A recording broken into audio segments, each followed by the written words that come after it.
Bueno, en esta mañana el mensaje que vamos a compartir nos compete a todos porque vamos a hablar acerca de lo que somos como iglesia.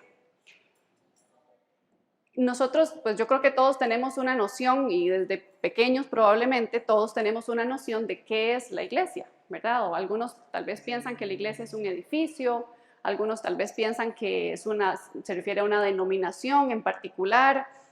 Otras personas podrían pensar que es un lugar donde las personas se reúnen o un grupo de personas. Y bueno, pueden haber diferentes ideas de lo que es la iglesia. Hoy lo que vamos a hacer es revisar con base en la palabra del Señor qué es lo que dice la Biblia acerca de la iglesia, qué es la iglesia de Cristo y por lo tanto cómo quiere el Señor que nosotros respondamos a esa verdad de qué es la iglesia, porque Él fue el que la instituyó. Para nosotros tal vez es ya muy conocido, tal vez ya familiar venir domingo a domingo y hasta podría convertirse en una rutina, ¿verdad? Casi que venir a la iglesia, ya yo sé que voy, saludo a mis hermanos y tomamos café y nos vamos y es muy lindo y ciertamente hay una edificación entre nosotros, pero hay algo más allá de eso. Entonces eso es lo que vamos a compartir en esta mañana. El título de este mensaje es La iglesia como extensión de Jesús. Y vamos a tratar este mensaje o abordarlo en 3 segmentos. El primero es Jesús como el artífice de la obra. Entonces vamos a ver quién es Jesús, bueno, no tan extenso como la vez anterior, pero ¿qué dice la Biblia de Jesús? ¿Por qué Jesús vino a establecer la iglesia? El segundo segmento que vamos a abordar es qué vino a hacer Jesús para establecer la iglesia y cómo lo hizo. Y el tercer segmento será qué espera Jesús de nosotros como su iglesia. Entonces vamos a ver el primero, que es Jesús como el artífice de la obra. ¿Quién es y qué se dijo de él? Bueno, en la palabra del Señor nosotros encontramos que desde el inicio de los tiempos, Dios tenía un plan de redención. Dios escogió ciertamente al pueblo de Israel para ser su embajada en ese momento en la tierra. Entonces, a través de su pueblo, Él mostrarse a las diferentes naciones. ¿Cómo lo hizo? Pues ya sabemos que Dios tenía un plan, escogió a Abraham, después a Isaac, a Jacob, y de ahí se formó el pueblo de Israel. Y ese pueblo, cuando el Señor lo sacó de ese cautiverio y todo lo que ya sabemos que lo llevó al desierto y todo esto, en cada uno de esos eventos, el Señor estaba llevando a cabo su plan de redención. Tal vez para nosotros es un poco extraño pensarlo así porque nosotros pensamos en que Jesús vino a salvar a la humanidad y entonces lo pensamos a partir de que Cristo nació. Pero lo cierto del caso es que eso empezó mucho tiempo antes, desde el inicio de los tiempos. Entonces el Señor estableció a esta nación como sus representantes. Por ejemplo, cuando el Señor sacó a Israel del cautiverio en Egipto, todas esas señales, todos esos prodigios, todo eso que estaba pasando alrededor del pueblo de Israel, no era solamente para ellos, no era solamente para que ellos vieran el poder de Dios, sino para que las naciones alrededor vieran quién era Dios. Y así a lo largo de la historia, si nosotros vemos, después de ahí los jueces, Josué, todo lo que el Señor hizo era, sí para el pueblo de Israel, pero para que a través de ese pueblo las naciones conocieran al único y verdadero Dios. Ese es un ejemplo macro, por así decirlo, de lo que es la iglesia hoy. Para nosotros somos exactamente eso mismo. Ahora la iglesia ya no es el pueblo de Israel solamente que era el representante de Dios, sino que nosotros como iglesia, internacionalmente hablando, somos los representantes de Cristo y los embajadores de Él en la tierra. ¿Qué es lo que el Señor espera de nosotros? Eso lo vamos a ver más adelante, pero así como un resumen, es que usted y yo, como representantes del Señor, ese poder de Dios, esas maravillas de Dios, todo eso que Dios hace y que hizo con su pueblo en algún momento, sea también a través de nosotros un ejemplo para las demás naciones y las demás personas. Entonces, como decimos desde el inicio, Jesús ya estaba, él fue el creador del universo y todo lo que existe. Desde el inicio de la humanidad, Él se ha venido mostrando y ha venido dando destellos de quién es Él y lo que Él iba a venir a hacer. Por ejemplo, en los profetas, en los salmos y en la ley se habló de Jesús, ¿verdad? Se hablaba de que Él iba a traer salvación, que Él iba a traer redención, perdón, libertad, sanidad, que Él vencería la muerte, que sería exaltado hasta lo sumo y que le sería dado un nombre sobre todo nombre. Todo esto nosotros lo podemos ver y descubrir desde el Antiguo Testamento. Esto que Jesús vino a hacer y qué se dijo de Él fue lo que puso la plataforma para que entonces cuando Él vino a la tierra, aquellos a quienes abrieron su corazón y creyeron en Él pudieron acceder a esa verdad. Entonces, la palabra dice que Él, inclusive los discípulos, en algún momento les abrió los ojos para que ellos entendieran la escritura, porque la ley había sido dada mucho tiempo antes a través de Moisés y ellos la conocían aquí, ¿verdad? La tenían aquí, muchos, los fariseos y muchos la manejaban así al dedillo. Pero, ¿qué era eso? Era conocimiento.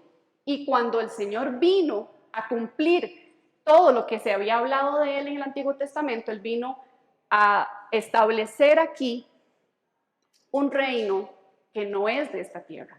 Y cuando Él vino a abrirle y le abrió los ojos a los discípulos y a las personas que estaban con Él a través de lo que Él hizo, Él empezó a dar esos destellos de que Él era el cumplimiento de todo aquello que ellos habían aprendido en la ley.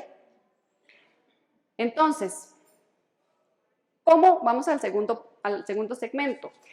¿Qué vino a hacer Jesús y cómo lo hizo? Jesús a través de su ministerio vino a dar a conocer el reino de Dios. Y esto para nosotros, como hablábamos hace como 3 semanas que estaba yo aquí hablando acerca de Jesús, ¿quién es Jesús? Hablábamos que para nosotros el tema del reino tal vez es un poco difícil de comprender porque nosotros no vivimos en un reino, ¿verdad? Normalmente nuestra comprensión de las autoridades y demás aquí pues es diferente. No hay una monarquía y demás, pero Jesús vino a establecer el reino de Dios. Es decir, si nosotros tal vez, a mí me gusta mucho como imaginarme, soy muy visual, entonces yo me imagino así, esta es la tierra y aquí están todas las personas, pero cuando Jesús vino, Él vino con un paquete grande y nuevo, ¿verdad? Y vino a establecer una nueva ley, unas nuevas formas y prácticas de cómo las personas aquí en la tierra debían vivir, que ya no era según las prácticas que se les había enseñado antes, sino que era ahora a partir de la verdad que Él estaba trayendo. ¿Me siguen? Ese reino el cual Jesús vino a dar a conocer es el reino de los cielos. Por lo tanto, como en esta humanidad nosotros pues vivimos en lo terrenal, ¿verdad? Necesitamos que el Señor nos ayude a comprender qué es el reino de Dios. Y eso vamos a orarlo ahora al final, porque yo quiero pedirle al Señor que nos abra el entendimiento verdaderamente de qué es el reino de Dios, porque yo no sé si a ustedes les pasa, pero quiero plantearles como este pensamiento para que ustedes se analicen. ¿Qué tanto nosotros como cristianos pensamos en qué es el reino de Dios? ¿Cómo qué implica eso para nosotros? Y cómo nosotros podemos ser parte de ese reino. Porque si Jesús vino a establecerlo y dice que los que creen en Él venían a ser parte de su familia y de lo que Él venía a establecer, entonces ya nosotros sí vivimos aquí, pero no pertenecemos acá, ¿cierto? Ya no pertenecemos a este mundo terrenal, humano, pecaminoso, sino que estamos buscando el parecernos al Señor, el hacer las cosas que a Él agradan. Cuando nosotros hablamos de agradar a Dios, de vivir en santidad, de buscar al Señor, de entregarle nuestro corazón, todas esas metas tal vez que nos establecemos como cristianos, yo no sé si a ustedes les pasa, pero tal vez se vuelven ya como nada más algo que yo tengo que hacer. Pero si nos preguntamos por qué yo tengo que hacer eso, es porque alguien mucho mayor que nosotros vino a establecer un orden diferente del que nosotros estamos acostumbrados a vivir. Entonces, ese Rey supremo que es Jesucristo vino a establecer ese reino celestial en la tierra. Y por lo tanto vino a cambiar las prácticas, las costumbres, el entendimiento de la ley y todo lo demás para que nosotros como hijos de Él podamos ser partícipes de ese reino. Entonces, dígale al que está a la par suya, ahora usted es un príncipe o una princesa, porque somos del reino. Entonces, esto es algo muy importante porque, como decíamos, antes era solo el pueblo de Israel, los que habían sido elegidos por Dios como su pueblo. Pero cuando Dios viene a establecer, Jesús viene a establecer el reino de los cielos a la tierra, Él viene a abrir esto a la comunidad internacional. Y ahí estamos usted y yo, ¿verdad? Los que la Biblia habla como gentiles, que no somos parte del pueblo de Israel natal, sino que venimos a ser injertados en ese pueblo. Eso es lo que vino a hacer Jesús. Ahora, ¿cómo lo hizo? Él lo mostró a través de su predicación, ¿verdad? Ya en la ejecución de su ministerio, Jesús a través de su predicación, con demostración de poder, ¿verdad? Con cada milagro, con cada señal y prodigios que Él hizo, Él estaba estableciendo esas verdades de qué era lo que Él había venido a hacer, que Él era diferente a todos los demás maestros, diferente a todos los demás profetas, diferente a todos los que ya ellos conocían en la ley. Él vino a confrontar y a vencer la oposición. Él vino a consumar en su muerte y en su resurrección su victoria sobre el enemigo y establecer un dominio absoluto, que no se ha terminado de ejecutar porque dice la palabra que el enemigo todavía tiene potestad, es el príncipe de la potestad del aire, pero en su momento el Señor va a venir, va a vencer al enemigo absolutamente y va a reinar por siempre. Todo esto Jesús lo hizo en absoluta dependencia del Padre, que esto nos muestra mucha humildad, ¿verdad? De parte de Él y sujeción al Padre. Entonces, en su ministerio, Jesús vino a decir, ok, todo lo que ustedes saben de la ley, todo lo que ya ustedes vieron que dice Moisés, que dicen los profetas, esto se está llevando a cabo aquí. Yo vengo ahora como rey. Jesús no lo dijo así, ¿verdad? Pero nosotros lo podemos entender que Él, eso era lo que estaba estableciendo, su reino aquí en la tierra. De hecho, de los 4 evangelios, el de Mateo es el que más habla acerca del reino de los cielos. Jesús vino a hacer esto y a establecer esta verdad y esta nueva forma de pensar para sus hijos. ¿Y cuál fue el plan que Él decidió ejecutar? Pues a través de la capacitación a sus discípulos, a los 12 específicamente, Él estableció un modelo para que esa verdad, ese reino que Él estaba estableciendo, continuara en ejecución. Entonces, ¿cómo lo hizo? A través de la iglesia. Jesús, a través del discipulado a sus 12 apóstoles, Él estableció el modelo de la iglesia para que se continúe ejecutando su plan de salvación. En Mateo 28, cuando nosotros leemos la Gran Comisión, ¿verdad? Que es un texto que la gran mayoría conocemos, Jesús les da la instrucción muy clara, muy específicas. Les dice, vayan, los está enviando. Les dice, hagan discípulos. Y cuando les dice, hagan discípulos, les dice, a todas las naciones. Ahí ya estaba el Señor abriendo esto a la comunidad internacional, porque hasta ese momento era el pueblo de Israel solamente los que tenían acceso a esto. Vayan, hagan discípulos a todas las naciones, bautícenlos en el nombre del Padre, del Hijo y del Espíritu Santo y enséñenles a guardar todas las cosas que yo les he enseñado. Entonces, teniendo esto muy presente, el último punto que el Señor les dice es que confíen en Él. Porque les dice, y yo estaré con ustedes. Confíen porque yo estaré con ustedes. Entonces, la labor que Él puso a los discípulos a hacer y por ende a todos nosotros, después de ellos, esa reproducción que se iba dando, aplica igual para nosotros. ¿Qué tenemos que hacer? Vayan, hagan discípulos a todas las naciones, bautícenlos, enséñenles y confíen. El Señor está con nosotros.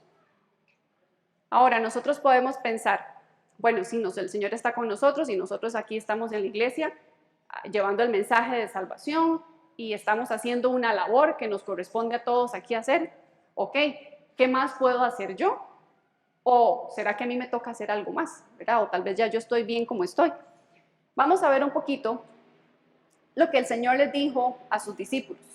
Quiero invitarles por favor a que vengan al Evangelio de Marcos, capítulo 16, versos 17 y 18.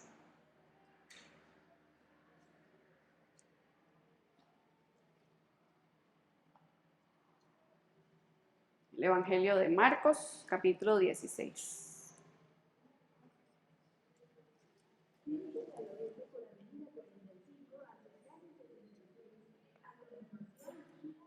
Dice, y estas señales acompañarán a los que crean.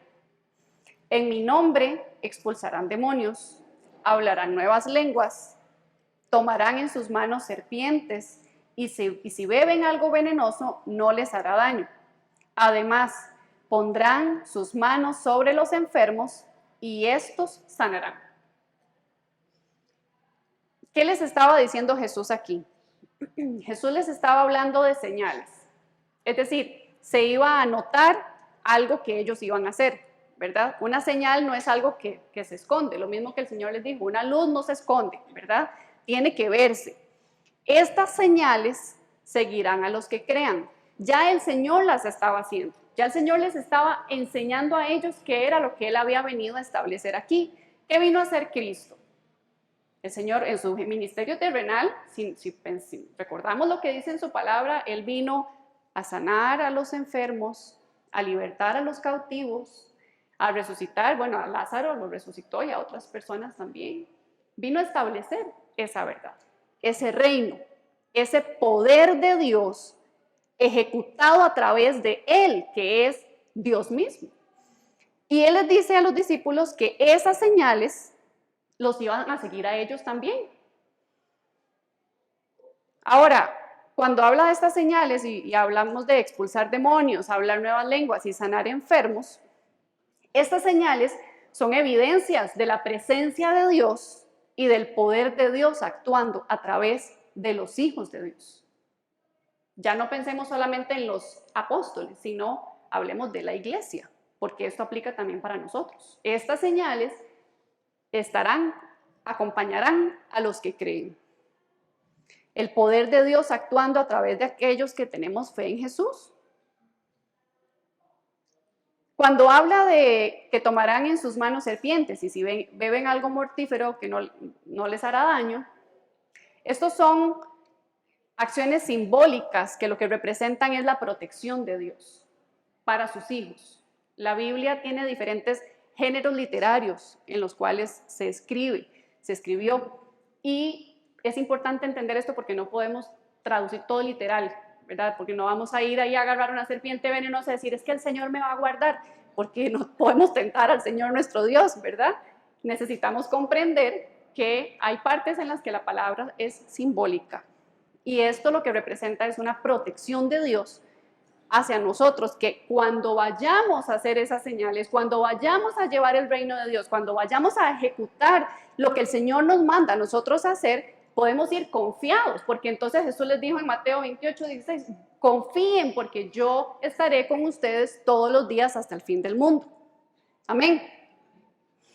Así para los apóstoles y así para nosotros también. Ahora voy a invitarles por favor que vengan al Evangelio de Juan.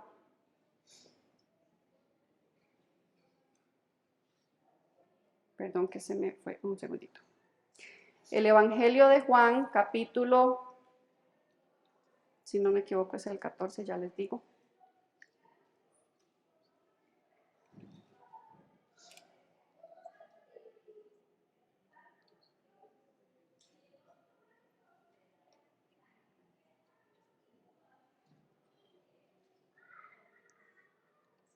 Capítulo 14, versículo 10.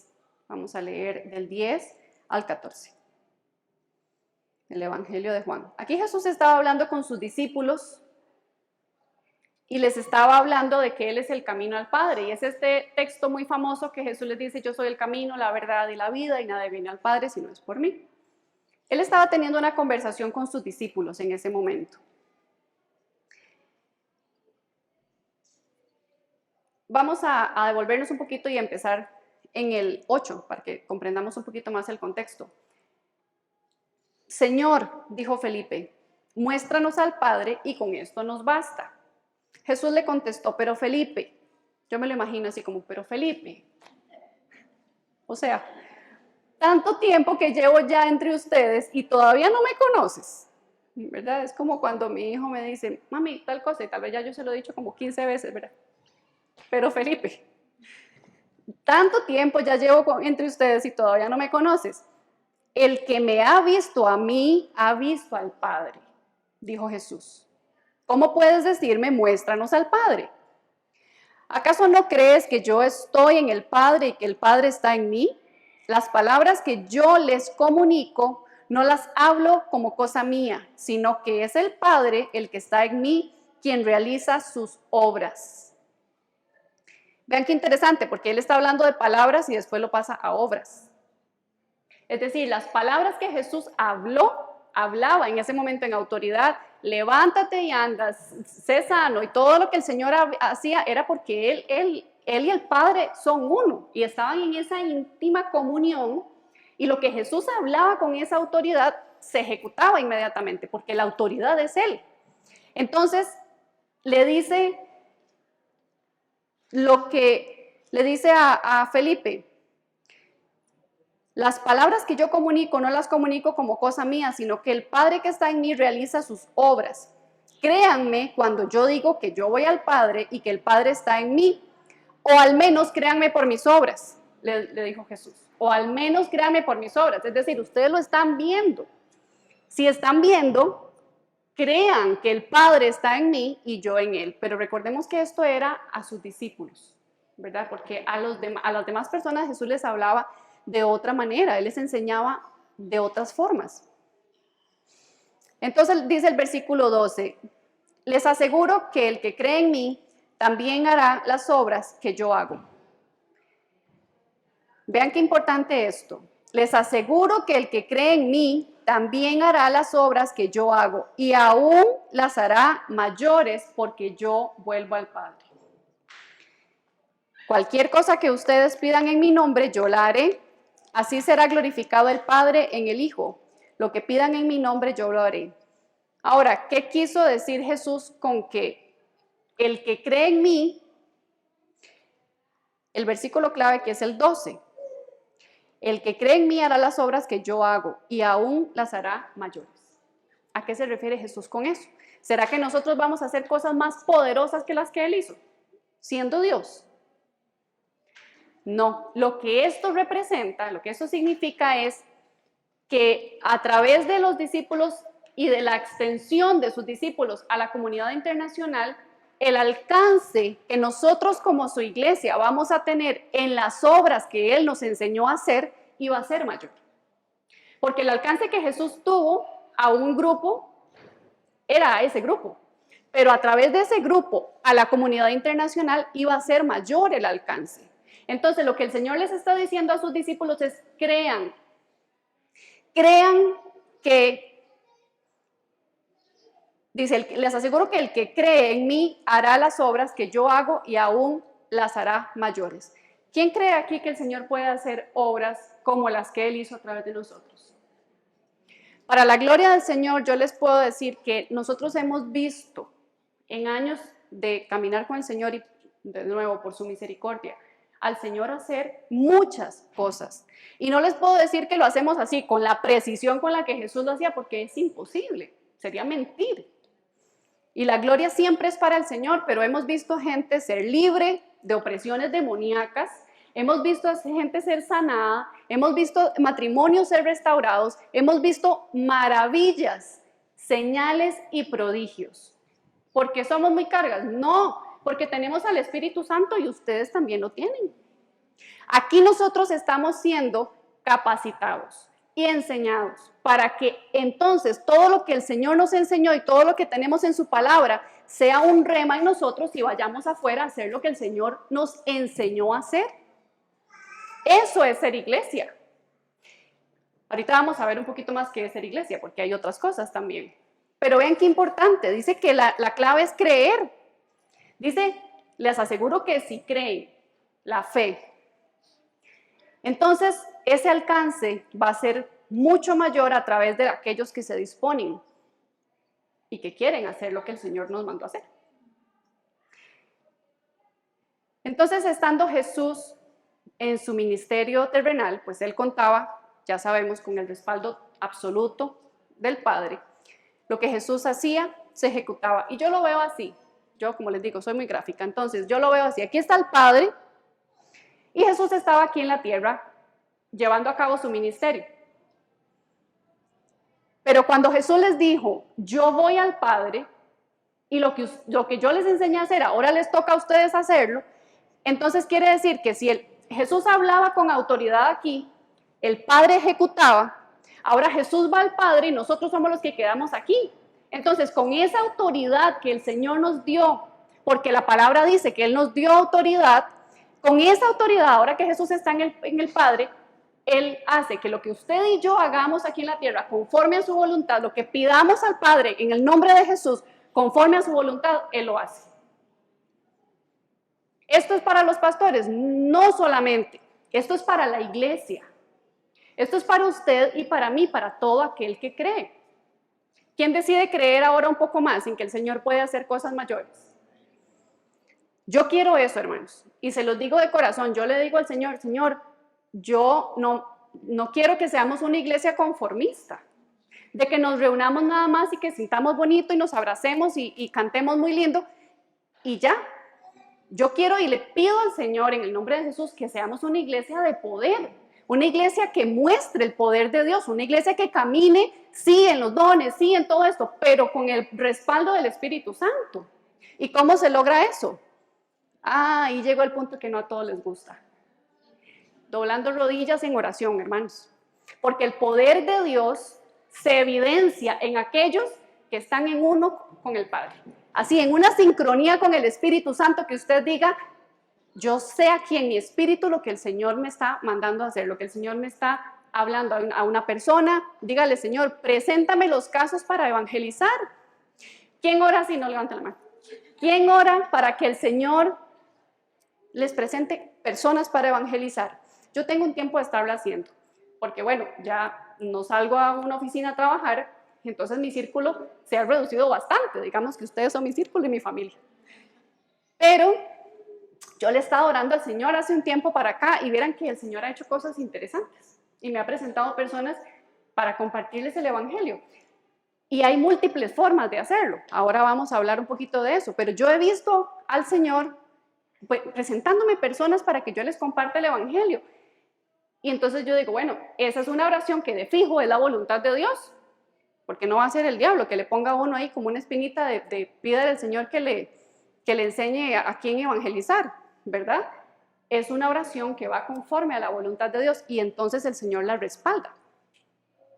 Entonces quiero motivarles para que ustedes lo hagan también, para que salgamos un poquito de esa zona de confort y le digamos, Señor, tal vez es que yo no sé, yo como dijo Moisés, yo no soy mucho así como de hablar bonito y a mí no se me da mucho eso de la relación interpersonal y bueno, como nos predicaba el pastor los domingos anteriores, brindamos la personalidad al Señor y si no somos mucho de hablar, pues tampoco es que tenemos que volvernos como en una lorilla, sino que le pidamos al Señor que ponga la intención en nuestro corazón, las palabras, el momento, la persona y pues no podemos esperar que se alineen todas las estrellas para que lo hagamos. Vamos.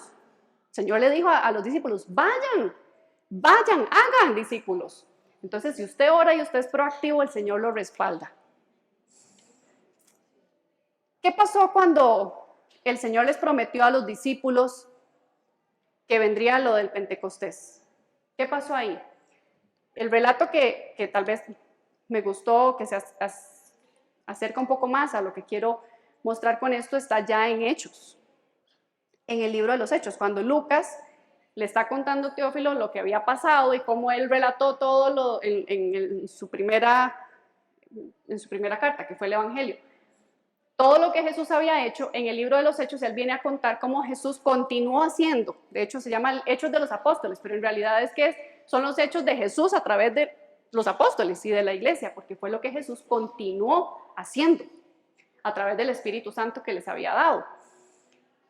Y en Hechos 1:8, Lucas relata lo que Jesús les dijo a sus discípulos. Les dijo esto: pero cuando venga sobre ustedes el Espíritu Santo, ¿recibirán qué? Poder. Y serán mis testigos, dijo. O sea, recibirán poder y serán mis testigos. En Jerusalén, en Judea, en Samaria y hasta lo último de la tierra. El poder que Jesús prometió darles a los discípulos vendría a través del Espíritu Santo para que ejecutaran. ¿Qué es ser un testigo? Usted no puede atestiguar de algo que no ha visto, ¿cierto? ¿Quién ha visto aquí el poder de Dios en su vida? Entonces usted y yo debemos ser testigos de el Señor y de sus obras, de cómo Él ha sido bueno con nosotros, de cómo Él nos ha rescatado, de cómo Él nos ha bendecido, de cómo Él nos ha levantado, de cómo Él nos ha respondido oraciones, de todo lo que el Señor ha hecho con usted y conmigo. Debemos ser testigos a todas las personas allá afuera que no conocen lo que usted y yo ya conocemos. Eso es lo que el Señor está queriendo desde este momento de los hechos, desde que les habló a sus discípulos más bien, que eso sea a través de su iglesia. Viene el Señor entonces y les habla a sus discípulos, les promete esto, este poder que vendría a través del Espíritu Santo. El Señor se va, el Señor los capacitó durante 3 años, caminó con ellos, les modeló, les enseñó, les habló, los corrigió, los exhortó, de todo hizo para que ellos tuvieran ya el material para ir y hacerlo. Pero el Señor se tenía que ir, no se iba a quedar con ellos, porque si se hubiera quedado, ellos hubieran quedado recostados a que Él siguiera haciendo todo, ¿verdad? Era necesario que Él se fuera para que viniera el Espíritu Santo a través de ellos a hacer. Vean qué importante esto, hermanos, porque usted y yo tenemos al Espíritu Santo. Yo creo que si Jesús estuviera todavía aquí, todos estaríamos así, porque Él sería el que hace todo. Pero usted y yo ahora somos la extensión de Jesús aquí en la tierra. Y necesitamos entonces comprender en nuestro espíritu qué es eso, para ir y hacer lo que el Señor nos pide que hagamos. En Pentecostés empezó ya a mostrarse ese poder. Vean qué interesante. Cuando ocurrió este evento, que el Señor les había dicho, ¿verdad? Que esperaran todos en Jerusalén y que iba a venir el Espíritu Santo. ¿Qué pasó ahí? Cuando fue derramado el Espíritu Santo, ¿qué pasó ahí?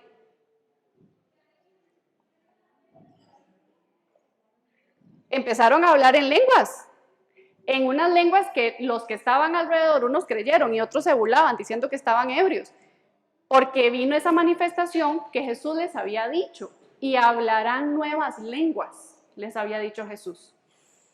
Eso en Pentecostés empezó a pasar, ese poder de Dios se empezó a manifestar de esa manera, y también de otras, porque ese mismo día, después de que los que pensaban que estaban ebrios y todo eso, Pedro, con la autoridad del Señor y asistido por el Espíritu Santo, se paró y dio un discurso que dice que casi como 3,000 personas se convirtieron ese día. 3,000 personas. Una persona, un discípulo, que después hablamos de Pedro, pero era bien interesante Pedro. El Señor lo envió como un líder y fue un líder prominente de la iglesia emergente. A ese hombre Dios le dio su poder, su autoridad. Y yo pienso, cuando pienso en Pedro, ¿qué característica tenía Pedro? Que pues él creía en el Señor y no lo limitaban su humanidad. Porque Pedro, los que han estudiado un poquito o han leído los evangelios, Pedro era bien impulsivo y tenía como un temperamento bien curioso, ¿verdad? Pero aún así él fue el que dijo, Señor, yo quiero ir caminando sobre las aguas. Y Señor, solo, o sea, él tenía unas salidas, ¿verdad? Que yo digo, Pedro no le importaba, seguro, yo no hubiera sido así, porque a veces a uno le cuesta como, ¿verdad? Como que van a decir los demás si yo hago tal loquera, ¿verdad? Pero Pedro no era así. Pedro iba, hacía, era arriesgado y creía. Porque cuando Jesús les preguntó, ¿quién dice la gente que soy yo? ¿Y qué dicen ustedes? ¿Quién dicen ustedes que soy yo? Pedro le dijo, tú eres el Cristo, el Hijo del Dios viviente. Él creía. Él creyó en Jesús y el Señor, a través de esa fe que ese hombre tenía, imperfecto, sí, como todos nosotros, con sus errores y todo lo que él tenía, pero creía y quería ir y hacer. Y el Señor le dijo que lo mandó a pastorear a sus ovejas y todo el discurso que ya sabemos, o algunos conocemos, que Jesús tuvo con Pedro.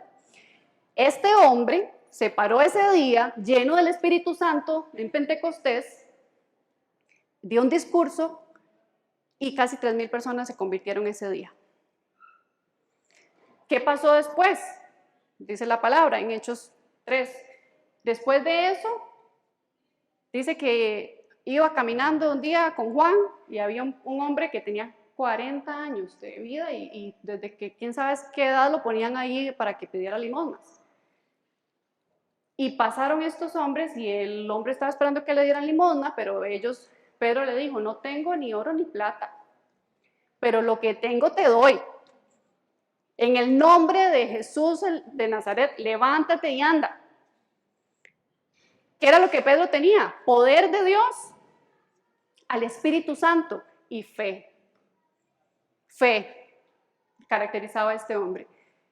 Entonces, a partir de ahí, del Pentecostés, a través de los discípulos, se empezó a desatar ese poder de Dios, a multiplicar el alcance del poder de Dios en la iglesia y a través de la iglesia.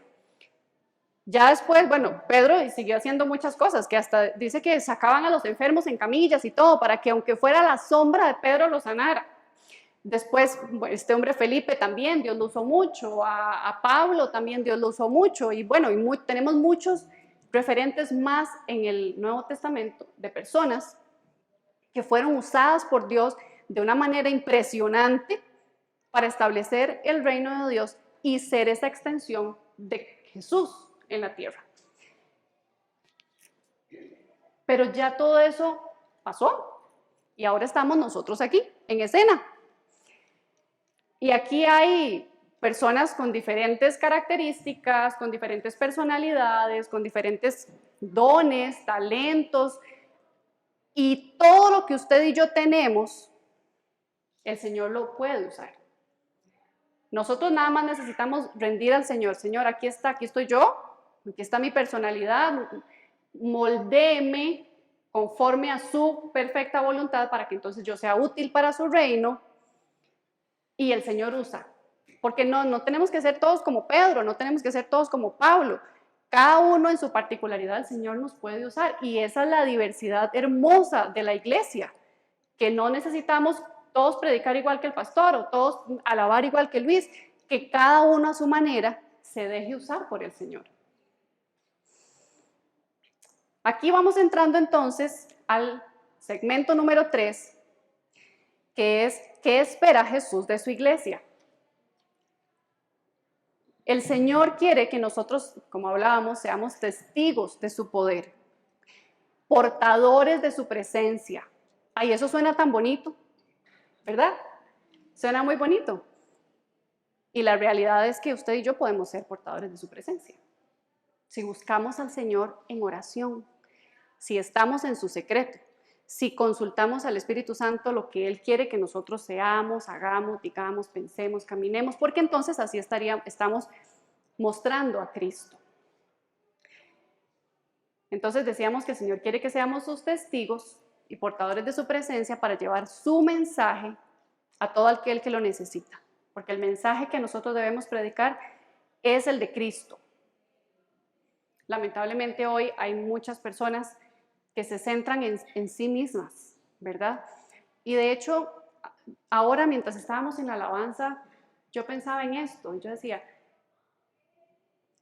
necesitamos nosotros como iglesia esforzarnos por conocer más la palabra del Señor, hermanos.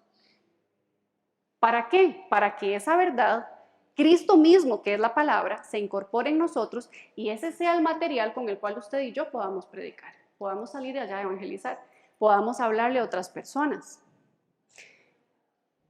Porque pensaba en predicadores o en inclusive artistas, ¿verdad? Cantantes. Ahora hay tanta música que está centrada en el yo, ¿verdad? Yo te necesito, yo, Señor, y yo y mis cargas, y yo y mis asuntos, y yo, y yo, y yo, y yo, y yo.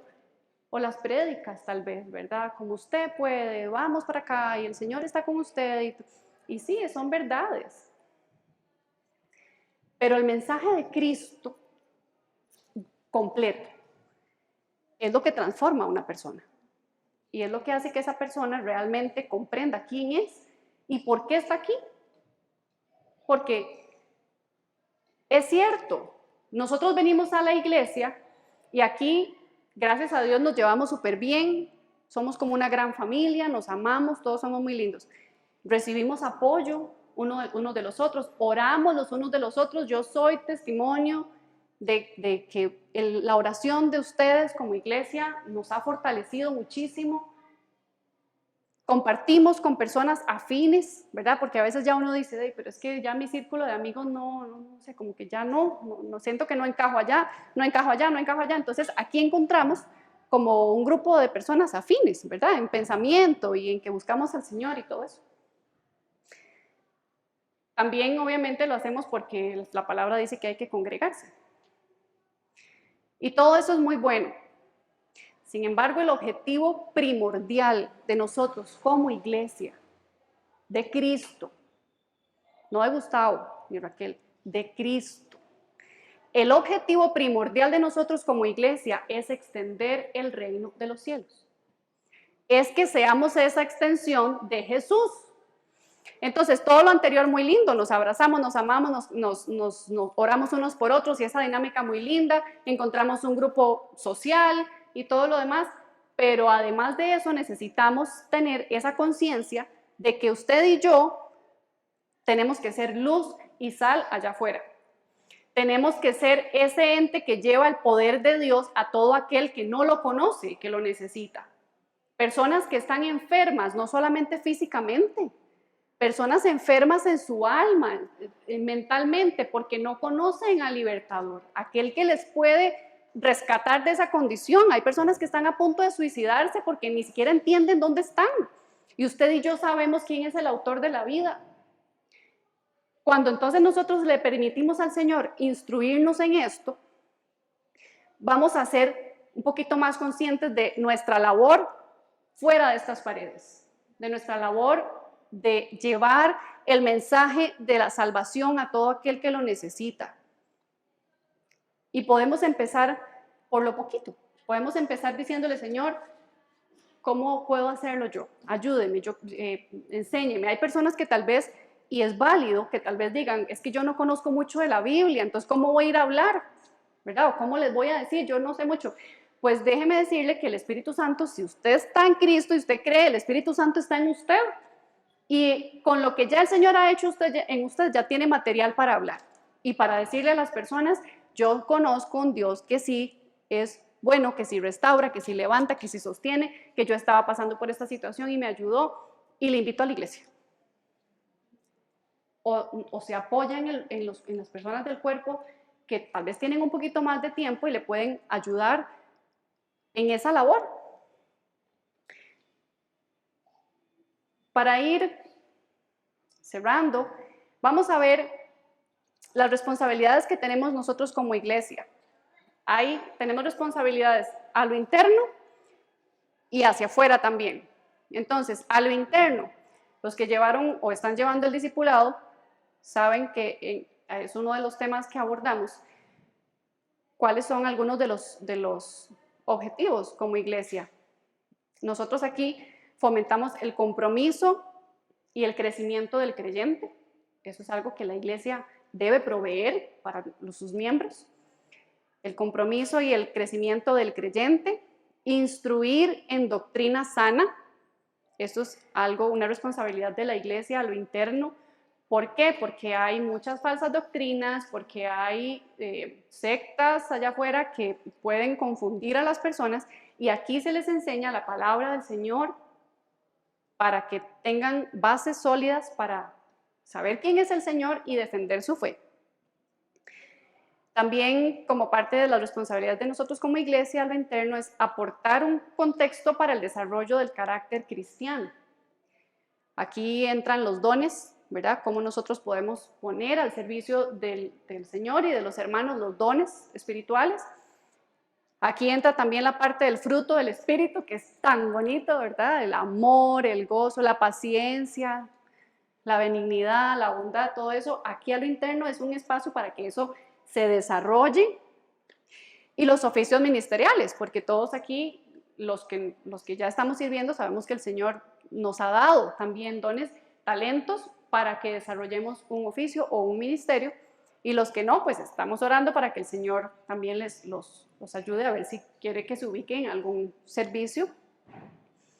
También la iglesia propicia un ambiente sano y seguro para cada miembro, y aquí es muy importante porque la iglesia de Cristo no somos solo los adultos, también los niños son parte de la iglesia de Cristo. También los jóvenes, nuestros adolescentes, son muy importantes para nosotros como iglesia. Y necesitamos entonces saber que la iglesia provee un espacio sano y saludable y seguro para ellos, porque afuera son muy bombardeados con todos los engaños que ya sabemos que hay, pero aquí nosotros les proveemos ese alimento que desde sus tempranas edades ellos necesitan para crecer y ser parte del reino de Dios. Y también la iglesia provee una plataforma para el avance de la Gran Comisión. Ahora nuestra responsabilidad es hacia afuera. ¿Cómo podemos nosotros entonces extender el reino de Dios?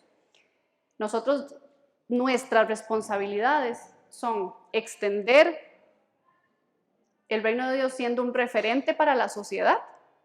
¿Un referente cómo? Como lo que hablábamos antes.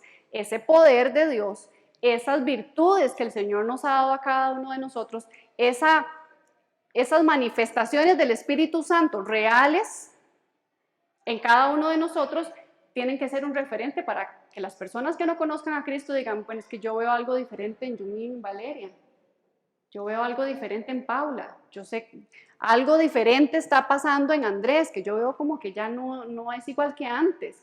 Somos un referente para las personas allá afuera que no han conocido al Señor. También dentro de nuestras responsabilidades hacia afuera es llevar el mensaje de salvación con un entendimiento amplio pero firme de quién es Jesús. ¿Por qué amplio y firme? Porque necesitamos conocer a Jesús, y un poco lo que predicaba hace 3 semanas, necesitamos conocer quién es Jesús para nosotros. ¿Quién fue Él? ¿Qué dice la palabra de Él? No solamente que viene a salvar y a redimir, y la parte tal vez como, venga, todo va a estar bien. ¿Quién es Jesús realmente? Y firme, para que los engaños, las doctrinas de error allá afuera no nos confundan. Y no nos digan, no, pero Jesús, pero es que es el amor, ¿verdad? Jesús es amor, y el amor es para allá y para acá, y todas las deformaciones que la sociedad hoy en día plantea acerca del amor. No, que nosotros sepamos qué dice la Biblia de Jesús con respecto al amor. Así firmes para que podamos entonces ser esa extensión de Jesús. Y por último, mostrar el poder restaurador de Jesús, como decíamos, allá afuera a los que lo necesitan. Puede haber más. Yo traté como de encerrar todas nuestras funciones hacia afuera en estos 3 puntos para que veamos que el Señor quiere que nosotros como iglesia seamos esa extensión de Él, porque eso fue lo que Él vino a hacer. Él vino a sacar a las personas de una condición a llevarlas a otra, y eso es lo que el Señor quiere que nosotros hagamos también con las personas que no le conocen. Entonces, como les decía hace un rato, nosotros como iglesia necesitamos enfocarnos en lo que el Señor quiere. ¿En qué somos nosotros como iglesia? ¿Qué espera el Señor de nosotros? A veces tendemos a ser un poquillo como ensimismados, ¿verdad? Como en lo que yo quiero, en lo que la iglesia me provee a mí, en lo que yo necesito, pero necesitamos pedirle al Señor que nos dé su óptica con respecto a esto y qué espera Él de nosotros, cómo nosotros podemos ser parte, ser extensión de ese reino de Jesús aquí en la tierra. Que nosotros le sirvamos al Señor aquí en la iglesia, y aquí le hablo a las personas que sirven, que tienen un ministerio. Eso es una bendición. Servirle al Señor es un privilegio, pero eso no reemplaza nuestra función allá afuera. Porque podría ser que se tienda a pensar de que porque yo le sirvo al Señor, ya estoy cumpliendo con Dios. Y pues sí, en una parte.